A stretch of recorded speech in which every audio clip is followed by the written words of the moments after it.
Good morning, students. Today we are discussing about the submandibular region. See, this submandibular region present between the mandible and the head bone, including the floor of the mouth and the root of the tongue. See, the region which is present between the mandible above, below is the head bone. Not only this, and also floor of the mouth and root of the tongue.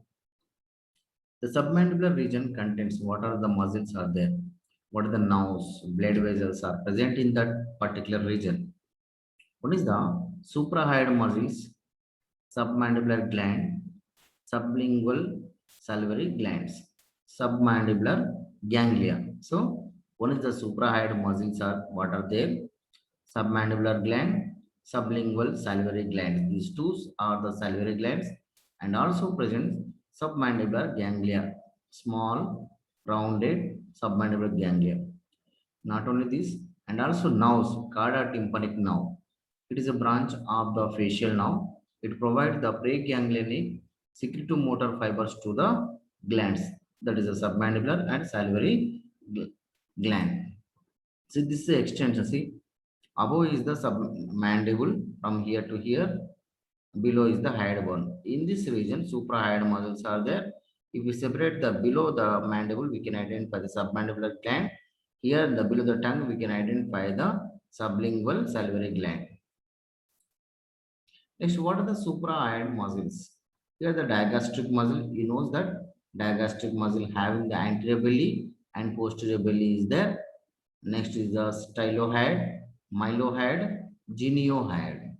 So these are the four muscles we are finding in the submandibular region. First layer, it is found by the digastric and stylohyoid muscles. Second layer is found by the mylohyoid muscle. Third layer is found by the geniohyoid and hyoglossus muscle. Fourth layer is found by the genioglossus. So these are the four muscles make a four layers in the submandibular region. So where it takes origin of these four muscles. First is the digastric belly, the muscle. It having the anterior belly and the posterior belly is there. Anterior belly takes origin from the fossa of the digastric fossa of the mandible. Posterior belly takes origin from the mastoid notch. But insertion at both the ends meet at intermediate tendinous fibrous belly, that is a pull towards the hyoid bone. Next is the nerve supply. Anterior belly is supplied by the nerve to mylohyoid. Posterior belly is supplied by the facial nerve. So these two bellies having the two separate nerves are supplying. Posterior is supplied by the facial nerve. Anterior belly is supplied by the mylohyoid. Next is the actions. It is action is depression of the mandible and elevates the hyoid bone. Next, the second muscle is stylohyoid muscle. It takes origin from the styloid process, insertion up to the hyoid bone. The nerve supply is facial nerve. Action is puts the hyoid bone upwards. So next is the mylohyoid. It takes origin from the mylohyoid line of the mandible, insertion at the hyoid bone. Nerve is the nerve to mylohyoid. Next is the functions, depression of the mandible and elevation of the hyoid bone. Next is the fourth muscle, that is a geniohyoid. It takes origin from the genial tubercle of the mandible, insertion of the hyoid bone. The nerve supply is C1 through the hypoglossal nerve. It is answer cervicalis. It elevates the hyoid bone and depresses the mandible. Next is the hyoglossus. It takes origin from the hyoid bone, insertion of the tongue muscle. Next is the nerve supply is 12th cranial hypoglossal nerve. The action is depress the tongue. So these are the five muscles we are identifying the suprahyoid muscles. See here we are identified suprahyoid muscles. One is the stylohyoid, styloglossus, hyoglossus, and superior and inferior belly of the and anterior and posterior belly of the digastric. This is the anterior belly of the digastric. This is the posterior belly of the digastric. This is the mylohyoid muscle, floor of the this is the oral cavity. These are the nerves are also we are identifying in the posterior submandibular region. One is the lingual nerve mainly, and having the reach to the cardiac nerve relation at the this is submandibular ganglia. The lingual now going to supply to the tongue region. This is the hypoglossal now. This we can identify the that is the ninth cranial now.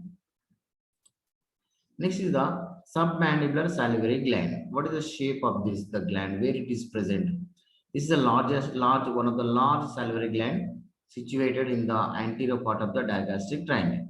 So the posterior part is there and anterior part is there. The gland is present just below this, the mandible base of the mandible, as inner surface. The size of this is, it is the walnut shape. The shape is the J-shaped structure. The mylohyoid muscle is J-shaped structure of the submandibular gland divided into superficial and deeper part. The smaller part is the deeper part and the larger part is the superficial part. These two parts are separated by the mylohyoid muscles. What is the superficial part? So it is a larger, it extends upwards deep to the mandible up to the mylohyoid line of the mandible. It has the three surfaces: inferior surface, lateral surface, and medial surface of this submandibular gland superficial part. Relations. Here the relations are: inferiorly skin is there, platysma, cervical branch of the facial now. This is the cervical branch, that is the fifth branch for tossing the angle of the mandible. Next is the deep fascia and facial vein submandibular lymph nodes. These are the inferior relation of this. Whereas the lateral side, submandibular force of the mandible, insertion of the medial pterygoid muscle and facial artery. Whereas the middle surface, mylohyoid muscle, hyoglossus and styloglossus muscles are relation to this. This is a submandibular gland. This is superficial part. This is a deeper part of the submandibular gland. The deeper part is in relation with this submandibular ganglia. These are the preganglionic fibers. This is the lingual now. Okay, this is a submandibular gland. This is a lingual gland. It is present in the just anterior and near to the base of the here the tongue, below the tongue region we are identifying. Next is the deeper part. It is a small size deeper part. It is deep to the mylohyoid muscle and superficial to the hyoglossus muscle. So it is lodging on the hyoglossus muscle and above is the mylohyoid muscle. This mylohyoid muscle separates the submandibular gland into two parts, superficial and deep part. Okay, this is the J-shaped structure submandibular gland. It is present in the fossa of the submandibular, that is the mandible. Next is the mandibular duct. It is a small duct. It is extending from, it is a length is the 5 centimeters long. It runs forwards on the high of the lingual now, and it is open at the floor of the mouth and at the side of the frenulum of the tongue region. Next is the, what is the blood supply? So the blood supply is mainly the facial artery. Is a facial artery. It is a branch of the external carotid artery. You know that artery, it crosses this the base of the mandible before it will give a branches to supply to the submandibular gland. The veins, these are the drains into the common facial vein, the lingual, then are the lingual vein. Next is the submandibular lymph nodes. Also, we are identifying at this region. Next, now supply is from the submandibular ganglia. So from there, secretomotor fibers, sensory fibers, and vasomotor sympathetic fibers. These are going to supply to the submandibular gland. Here, the secretomotor fibers begins at the superior salivary nucleus. And whereas the preganglionic fibers pass through the facial now, through the cardiac margin now, and the lingual now to reach the submandibular ganglia. Whereas the postganglion fibers emerge from the ganglia and enter the submandibular gland. So, gland is there, submandibular ganglia is there. So, before reaching to the gland, it is going to reach to the ganglia, then make a postganglionic fibers. Through that fibers, that is secretomotor secretion takes place in the submandibular gland. Next is the sublingual salivary gland. It is a small gland when compared to the remaining two salivary glands. It is a smaller. The shape is the almond shape. The weight is the 3 to 4 grams. It lies above the mylohyoid floor of the mouth. So it is present above the mylohyoid muscle. A small lingual salivary gland. That is shape is the almond shape. The weight is the 3 to 3 to 4 grams. Next is the blood supply by the lingual and submental arteries. Now supply is the same like a lingual now to supplies to this sublingual salivary gland. Next is the ganglion, submandibular ganglion. It is a small rounded ganglion. It is a parasympathetic peripheral ganglion. It is a ready relay station for the secretomotor fibers to the submandibular gland and sublingual salivary glands. So both glands, sublingual and submandibular glands, see a relay station at the submandibular ganglion. So here the fibers are for the topographically it is related to the lingual nerve, but functionally it is connected to the cauda-tympanic nerve. It is a branch of the facial nerve. So functionally it is a cauda-tympanic nerve is relation, but topographically it is relation with the lingual nerve. The shape of this ganglion is the fusiform shape, lies on the hyoglossus muscle. So on the hyoglossus muscle, we are identified the fusiform shape of the submandibular ganglion. So this is the what is the connection with the submandibular ganglion? See here, secretomotor fibers passes from the lingual nerve to the ganglion through the posterior root. So these are the parasympathetic preganglionic fibers that arise from the superior salivary nucleus. Start the preganglionic fibers from the superior salivary nucleus, then goes to the nervous intermediate till the facial nerve. From there, it takes the help the cauda-tympanic nerve from the facial nerve. Cauda-tympanic nerve it going to fused with the lingual nerve. It joins with the lingual nerve. There is a branch of the V3 means there is a trigeminal nerve. Then this to submandibular ganglion, then to the postganglionic fibers. It is here the relay station, then goes to the submandibular or the sublingual salivary glands. So it takes the 5 or 6 steps started from the superior nucleus to the supply to the submandibular sublingual glands. Next, whereas the another variety sympathetic fibers. These are derived from the plexus, which are around the facial artery. It contains the postganglion fibers arising from the superior cervical ganglion.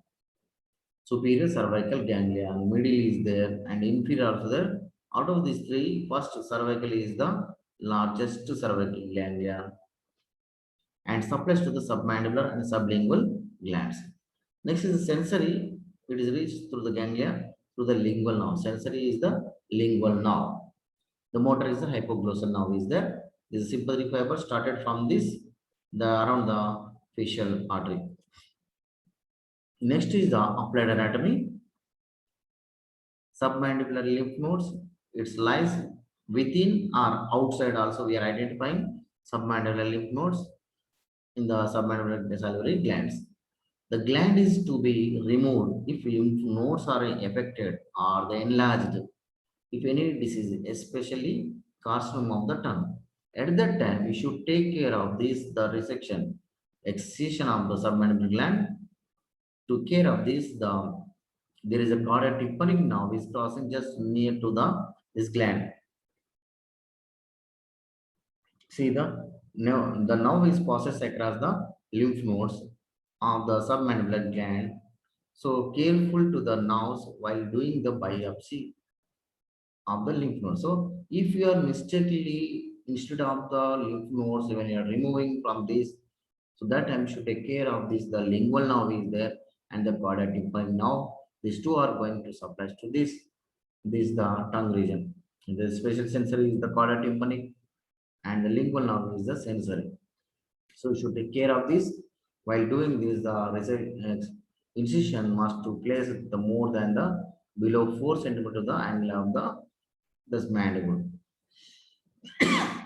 Next is the secretion of the submandibular gland. So thank you. So here the submandibular region is a small topic. So remember important nerves and the glands and the muscles are present in this region. Just read the textbook, then easy to understand. When the showing in the dissection, then automatically understanding the what are the muscles, what are the glands, what are the ganglia are present in this region. Next also nerves, cauda-tympanic nerve and the facial now, it give a paradigmatic now. Next is the hypoglossal now, and the lingual now. These are the important nows present in this region going to suppress to the ganglion as well as the tongue region. So thank you.